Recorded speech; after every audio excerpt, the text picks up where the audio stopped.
Yesterday, I got to go to Tom Hoffman's house with Marty to watch the process of maple sap to maple syrup. Mr. Hoffman does it every year on his property. He has 250 maple trees. If you look close, you can see the blue tubing. This tubing is connected to all the trees, and the sap drains into the tubing. He has 2 miles of it.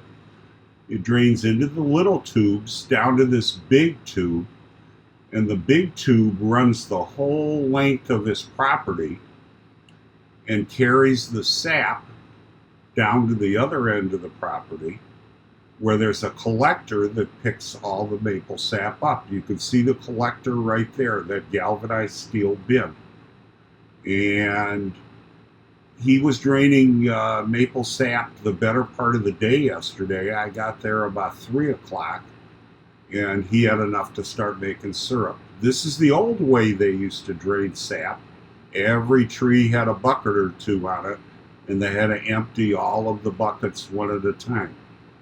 So you can see here again all the tubes, and you can see they go way, if you look close, way up into the woods.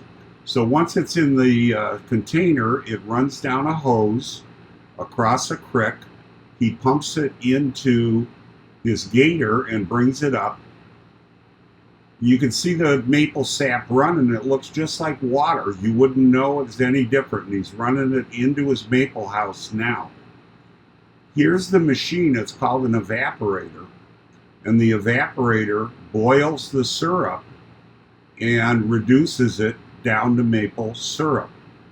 It takes 40 gallons of sap to make 1 gallon of syrup. So it runs from that side right there, boils, continues down into this container right here, and the final syrup comes out in that little container there in the end. Here you can see the syrup boiling in the last container.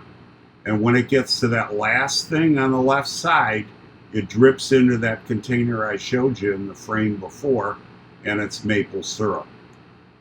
After it comes out, he has to run it through filters because it has some material in it that he called sugar sand, and you have to drain that out. And the final product looks like this. It's absolutely delicious. I wish I could share it with all of you right now.